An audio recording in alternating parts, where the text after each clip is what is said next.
Breaking news अवां सां share कयूं पिया। डोकरी में बदमनी ख़िलाफ़ शहरियुनि जो चन्ना पुल वटि टायरनि खे बाहि ॾेई धरणो।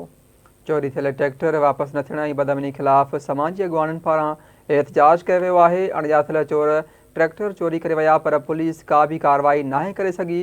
नोटिस वरितो वञे अहिड़ो मुतालबो कयो वियो आहे। डोकरी बदमनी ख़िलाफ़ शहरियुनि जो चन्ना पुल वटि टायरनि खे बाहि ॾेई धरणो, जॾहिं त चोरी थियल ट्रैक्टर वापसि न थियण जी बदमनीअ ख़िलाफ़ समाजी अॻवाननि पारां एहतजाज कयो वियो आहे।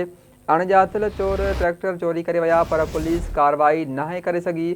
नोटिस वरितो वञे अहिड़ो मुतालबो कयो वियो आहे। डोकरी में बदमनीअ ख़िलाफ़ शहरियुनि चन्ना पुल वटि टायरनि खे बाहियूं ॾेई एहतजाज कयो आहे, धरणो हयो आहे। चोरी थियल ट्रैक्टर वापसि न थियण जी बदमनीअ ख़िलाफ़ समाजी अॻवाननि पारां एहतजाज कयो वियो आहे।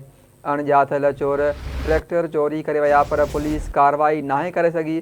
नोटिस वरितो वञे अहिड़ो मुतालबो कयो वियो आहे। डोकरी में बदमनी ख़िलाफ़ शहरियुनि चन्ना पुल वटि टायरनि खे बाहियूं ॾेई धरणो हयो आहे। चोरी थियल ट्रैक्टर वापसि न थियण जी बदमनीअ ख़िलाफ़ समाजी अॻवाननि पारां एहतजाज कयो वियो आहे। ब्रेकिंग न्यूज़ अवां सां शेयर कयूं पिया। डोकरी में बदमनी ख़िलाफ़ शहरियुनि जो चन्ना पुल वटि टायरनि खे बाहि ॾेई धरणो लॻल आहे। चोरी थियल ट्रैक्टर वापसि न थियण बदमनी ख़िलाफ़ समाजी अॻवाननि पारां एहतजाज कयो वियो आहे। तफ़सील मालूम कंदासीं डोकरी मां आवाज़ जे रिपोर्टर अतर मेमण खां। जी अतर, कहिड़ा तफ़सील इन हवाले सां आगाह कजो।